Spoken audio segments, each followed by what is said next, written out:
Hi అండి. అందరికీ నమస్కారం. ఆంధ్రప్రదేశ్ రాష్ట్రంలో వాహన మిత్ర పథకం అనౌన్స్ చేసినప్పటి నుండి చాలామందికి రకరకాల డౌట్స్ అయితే రావడం జరిగింది. దసరాకి అకౌంట్‌లో అమౌంట్ ఏస్తానంటున్నారు.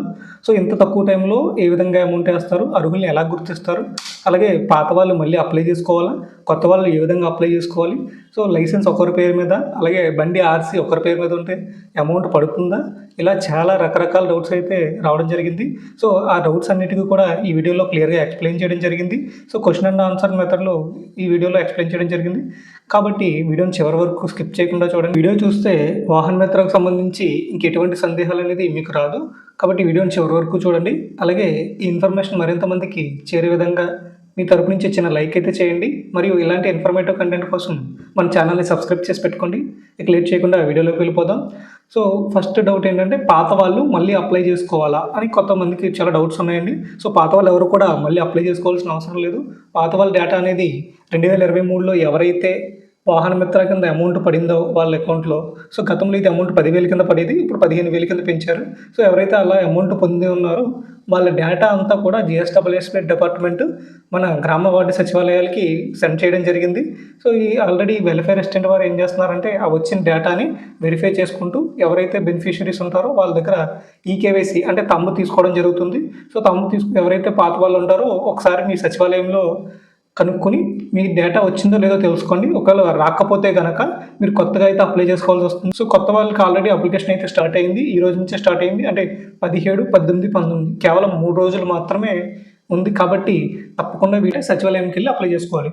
సచివాలయం అంటే విలేజ్లో అయితే కనుక డిజిటల్ అసిస్టెంట్ అప్లై చేస్తారు. అలాగే వార్డులో అంటే మున్సిపాలిటీ ఏరియాలో అయితే కనుక డేటా ప్రాసెసింగ్ సెక్రటరీస్ అని ఉంటారు. వాళ్ళు అప్లై చేస్తారు. రిక్వైర్డ్ డాక్యుమెంట్స్ అనేది తీసుకుని వెళ్ళి మీరు అప్లై చేసుకోవచ్చు. రిక్వైర్డ్ డాక్యుమెంట్స్ అవన్నీ కూడా మన వీడియోలో అప్లోడ్ చేయడం జరిగింది. రిఫరెన్స్ కింద చూడండి. ఒకసారి క్వశ్చన్ అండ్ ఆన్సర్స్ చూద్దామండి. ఒకసారి స్క్రీన్ మీద డిస్ప్లే పెడుతున్నాను. ఒకసారి చూడండి. ఇక్కడ క్వశ్చన్ ఏంటంటే కనుక 2023 రికార్డుల ఆధారంగా గతంలో వాహన మిత్ర డబ్బులు పొందిన వారు ఇప్పుడు కొత్త అప్లికేషన్ అవసరమా? ఆల్రెడీ గతంలో వాళ్ళకి అమౌంట్ పడింది. వాళ్ళు ఇప్పుడు కొత్తగా అప్లై చేసుకోవాలా? వీళ్ళు ఎవరు కూడా మళ్ళీ అప్లై చేసుకోవాల్సి లేదు. కాకపోతే ఒక కండిషన్ ఉంది చూడండి. 31/8/2025 అంటే యాజమాన్యం మారకపోతే అంటే వాళ్ళు వెహికల్ అమ్మడం కానీ కొనడం కానీ చేయకపోతే పాత వాళ్ళు ఎవరు కూడా అవసరం లేదు. ఇన్ కేస్ ఒకవేళ వాళ్ళు ఎవరికైనా వెహికల్ అమ్మారనుకోండి. అమ్మేవారు కాబట్టి పాత వాళ్ళు ఎలిజిబుల్ అవుతారు. అంటే ఈ వెరిఫికేషన్ ఉంది చూడండి. ఈకేవైసీ అంటున్నాను కదా, ఆ వెరిఫికేషన్ టైంలో ఏం చేస్తారంటే మీ దగ్గర వెహికల్ ఉందా లేదంటే వేరే వాళ్ళకి అమ్మేశారని అడుగుతారు. అడిగినప్పుడు ఏంటంటే మీరు వేరే వాళ్ళకి అమ్మేసేవారని అనుకోండి. మీకైతే ఎలిజిబుల్ అవుతారు. సోల్డ్ అనే ఆప్షన్ ఉంటుంది. ఆప్షన్ పెట్టి సబ్మిట్ కొడితే మీరు ఆల్రెడీ వేరే వాళ్ళకి అమ్మేశారు కాబట్టి మీరు ఎలిజిబుల్ అవుతారు. ఎవరైతే కొత్తగా కొనుక్కున్నారో వాళ్ళు కొత్తగా అప్లికేషన్ పెట్టుకోవాలి సచివాలయంలోకి వెళ్ళి. ఒకవేళ మీరే మీ పాత వెహికల్ అమ్మేసి కొత్త వెహికల్ కొనుక్కున్నారనుకోండి, అప్పుడు ఏం చేయాలంటే మీరు ఎలిజిబుల్ అవుతారు. దట్ ఏంటంటే మీరు కొత్తగా అప్లై చేసుకోవాల్సి వస్తుంది. కొత్తగా అప్లై చేసుకుంటే మీకు యథావిధిగా అమౌంట్ అనేది వచ్చేస్తుంది. నెక్స్ట్ కేసు చూద్దాం. క్యాస్ట్ అండ్ ఇన్కమ్ అవసరం అని చెప్పి చాలామంది అంటున్నారు. క్యాస్ట్ అండ్ ఇన్కమ్ అంటే క్యాస్ట్ సర్టిఫికేట్, ఇన్కమ్ సర్టిఫికేట్ అనేది అవసరం లేదండి. అప్లోడ్ కూడా చేయనవసరం లేదు. మీరు ఎవరు కూడా కంగారు పడవసరం లేదు. నెక్స్ట్ స్లైడ్ చూడండి ఒకసారి. పాత వాహనం అమ్మేసి కొత్త వాహనం కొనుగోలు చేసినప్పుడు దాన్ని ఎలా అప్డేట్ చేసుకోవాలి? ఆల్రెడీ చెప్పానండి. పాత వాహనం అమ్మేసి అంటే కొత్త అప్లికేషన్. కొత్త అప్లికేషన్ ఫామ్ సచివాలయం సమర్పించాలి. సరైన డాక్యుమెంట్స్ చేయాలి. ఎవరైతే పాత వాహనం ఉంది, మీకు ఒక పాత వాహనం ఉందనుకోండి. మీరు పాత వాహనం అమ్మేసి ఒక ఆటో ఉందనుకోండి. మీ పాత ఆటో అయిపోయింది అని చెప్పి కొత్త ఆటో కొనుక్కున్నారు. మీకు పాత ఆటోకి అమౌంట్ పడేది. ఇప్పుడు ఏం చేయాలి? కొత్తది అప్డేట్ చేసుకోవాలని అడుగుతున్నారు. అడగాలి అవసరం లేదండి. మీరు కొత్త వెహికల్ ఉంది కాబట్టి కొత్త వెహికల్తో మళ్ళీ అప్లికేషన్ కొత్తగా పెట్టుకోవాలి. పాత వెహికల్కి ఏమవుతుందంటే ఈకేవీసీ వెరిఫికేషన్ టైంలో మీకు వెహికల్ అమ్మేశారు కాబట్టి లేదంటే సోల్డ్ అనే ఆప్షన్ పెట్టి మిమ్మల్ని అనేది రిమూవ్ చేస్తారు. మీరు మళ్ళీ కొత్తగా అప్లై చేసుకోవాలి. నెక్స్ట్ చూసుకుంటే కనుక పాత డాక్యుమెంట్స్ ఎక్స్పైర్ అయ్యి అవి అంగీకరిస్తారా?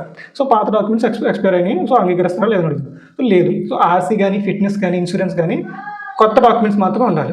అవి కూడా గడువు ముక్కకుండా ఉండాలి. ఒకవేళ వాటి ఎక్స్పైర్ డేట్ దాటిందనుకోండి, వాళ్ళు ఎలిజిబుల్ అవుతారు. నెక్స్ట్ రైస్ ట్రక్స్, ఎండియు వాహనాలు యజమానులు అర్హులు అవుతారా? ఇది ఒకసారి చూడండి. ఎందుకు ఇలా అడుగుతున్నారంటే గతంలో ఏం చేశారంటే ఎండియు వెహికల్ అంటే కనుక ఇంటింటికి రైస్ సప్లై చేసేవారు కదండి ఆ వెహికల్స్. ఆ వెహికల్స్ ఏం చేశారంటే లాస్ట్ టైము 2023 టైంలో వాళ్ళకి అమౌంట్ వేశారు. వాహన మిత్ర కింద అమౌంట్ అనేది ఎలిజిబుల్ చేసి వేశారు. ఇప్పుడు ఏంటంటే వాళ్ళకి ఎవరికి అమౌంట్ వేయరు. ఎండియు వెహికల్కి అమౌంట్ వేయరు. ఎలక్ట్రిక్ వాహనాల యజమానులు ఈ పథకానికి అర్హుల? ఎలక్ట్రిక్ వాహనాలకు సంబంధించి ఈ పథకానికి ఎలిజిబుల్ అని అడిగింది. ఎలిజిబుల్ ఎవరు? 3-వీలర్ బ్యాటరీ ఆపరేటెడ్ ప్రయాణికులు అంటే ప్రయాణికుల ఆటోలు ఉంటాయి. ప్రయాణికుల ఆటోలు ఎలిజిబుల్. అలా కాకుండా ఈ కార్ట్, గూడ్స్ వాహనాలు అర్హులు కాదు. వాళ్ళు ఏంటంటే మెయిన్లీ ప్యూర్లీ కూడా ఇది ఏంటంటే కనుక పబ్లిక్ ట్రాన్స్పోర్ట్ వెహికల్స్కి మాత్రమే, అది కూడా ఆటో, క్యాబ్స్ వీటికి మాత్రమే ఎలిజిబిలిటీ ఉంటుంది. అలాగే గూడ్స్ అంటే చాలామంది డౌట్స్ అడుగుతున్నారు. ఏది బొలెరో ఉన్నాయి మాకు అమౌంట్ ఏస్తారా? లేదంటే ఆటోస్ ఉన్నాయి మాకు అమౌంట్ ఏస్తారా? ట్రాక్టర్ ఉంది అమౌంట్ ఏస్తారా? సో ఇవేవి కూడా పబ్లిక్ ట్రాన్స్‌పోర్ట్ వెహికల్స్ కాదు. ఇవి గూడ్స్ సర్వీసెస్. సో ట్రాక్టర్ అనేది వ్యవసాయ పనులకు ఉపయోగించేది. ఇవేవి పబ్లిక్ ట్రాన్స్‌పోర్ట్ వెహికల్స్ కాదు కాబట్టి వీటికి అమౌంట్ అనేది వెయ్యరు. వీరు ఇనెలిజిబుల్. ఓకే. నెక్స్ట్. సో ఇతర రాష్ట్రాల్లో జారీ చేసిన డ్రైవింగ్ లైసెన్స్ ఉంటే అర్హత ఉందా? సో ఇతర రాష్ట్రాలు సపోజ్ మన ఒడిశా గానీ, తెలంగాణ గానీ, సో ఈ రాష్ట్రాల్లో మనకు డ్రైవింగ్ లైసెన్స్ ఉంది. సో వీళ్ళు ఎలిజిబులా? సో ఎలిజిబుల్ కాదండి. పక్కాగా చెప్పారు మనకి. సో లైసెన్స్ అనేది ఏపీ అడ్రస్‌తో మాత్రమే ఉండాలి. సో ఏపీ అడ్రస్ లేకుంటే గనక వీళ్ళు ఇనెలిజిబుల్ అవుతారు. నెక్స్ట్ క్వెషన్ చూసుకుంటే గనక ఇది క్లారిటీగా వినండి ఒకసారి. సో వెహికల్ రిజిస్ట్రేషన్ అనేది భార్య పేరు మీద ఉండి, సో డ్రైవింగ్ లైసెన్స్ అనేది భర్త పేరు మీద ఉంటే, ఇద్దరు ఒకే రేషన్ కార్డులో ఉన్న హౌస్ హోల్డ్ మ్యాపింగ్‌లో వేరువేరుగా కనిపిస్తే ఏం చేయాలి? సో ఇటువంటి కేసెస్‌లో ఏమవుతుందో చూడండి. సో భార్య పేరు మీద మనం సాధారణంగా ఏం చేస్తామంటే బండి రిజిస్ట్రేషన్ అనేది ఇంట్లో లేడీస్ పేరు మీద చేస్తుంటారు ఎక్కువగాని. సో లైసెన్స్ అనేదేమో జెంట్స్ పేరు మీద ఉంటుంది. సో ఇలాంటి కేసెస్‌లో అమౌంట్ పడుతుందా లేదంటే పడుతుంది. సో పడుతుంది. వీళ్ళేంటంటే ఒకే రేషన్ కార్డులో ఉండాలి. సో హౌస్ హోల్డ్ మ్యాపింగ్ అనేది వేరువేరుగా ఉన్నా పర్వాలేదు. సో రైస్ కార్డ్‌లో ఒకే దాంట్లో ఉంటారు కాబట్టి సో వీళ్ళకి ఎలిజిబిలిటీ అనేది ఉంటుంది. నెక్స్ట్ క్వెషన్ చూడండి. సో ఆర్‌సీ అనేది కూతురు పేరుతో ఉంది. అంటే వెహికల్ రిజిస్ట్రేషన్ కూతురు పేరు మీద అయింది. డ్రైవింగ్ లైసెన్స్ తండ్రి పేరు మీద ఉంది. కూతురు పెళ్ళై వేరే హౌస్ హోల్డ్‌లో మ్యాపింగ్ అయింది. ఇలాంటి సందర్భంలో ఈ కేవైసీ ఎలా చేయాలి? సో ఇలాంటి సందర్భంలో ఏంటంటే జనరల్‌గా ఏంటంటే కూతురు పేరు మీద రిజిస్ట్రేషన్ అయింది. సో తండ్రి పేరు మీద వెహికల్ రిజిస్ట్రేషన్ డ్రైవింగ్ లైసెన్స్ ఉంది. సో ఇలాంటి కేసెస్‌లో వాళ్ళకి అమౌంట్ పడుతుంది. సో ఈ కేవైసీ ఎవరికి చేయాలంటే కూతురు పేరు మీద అంటే పెళ్ళై వెళ్ళిపోయినా సరే వేరే హౌస్ హోల్డ్స్‌లోకి వెళ్ళిపోయినా సరే సో కూతురు కాబట్టి కూతురు పేరు మీదే ఈ కేవైసీ అనేది అప్డేట్ చేయించాలి. సో అమౌంట్ కూడా కూతురికి పడుతుంది.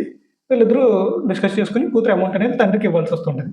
సో ఐ హోప్ అందరికీ ఈ ఇన్ఫర్మేషన్ అనేది అర్థమైందని అనుకుంటున్నాను. సో వాహన మిత్రకు సంబంధించి సందేహాలు అనేది క్లియర్ అయినాయి అని అనుకుంటున్నాను. సో ఇంకా ఏమన్నా డౌట్స్ ఉంటే గనక కింద కామెంట్‌లో తెలియపరచండి. తప్పకుండా ఆన్సర్ చేస్తాను. సో ఈ వీడియో మరింత మందికి చేరువయ్యే విధంగా లైక్ మరియు షేర్ చేయండి. అలాగే ఇలాంటి ఇన్ఫర్మేటివ్ కంటెంట్ మీకు డైలీ రావాలంటే గనక మన ఛానెల్‌ని సబ్స్క్రైబ్ చేసి పెట్టుకోండి. Thank you.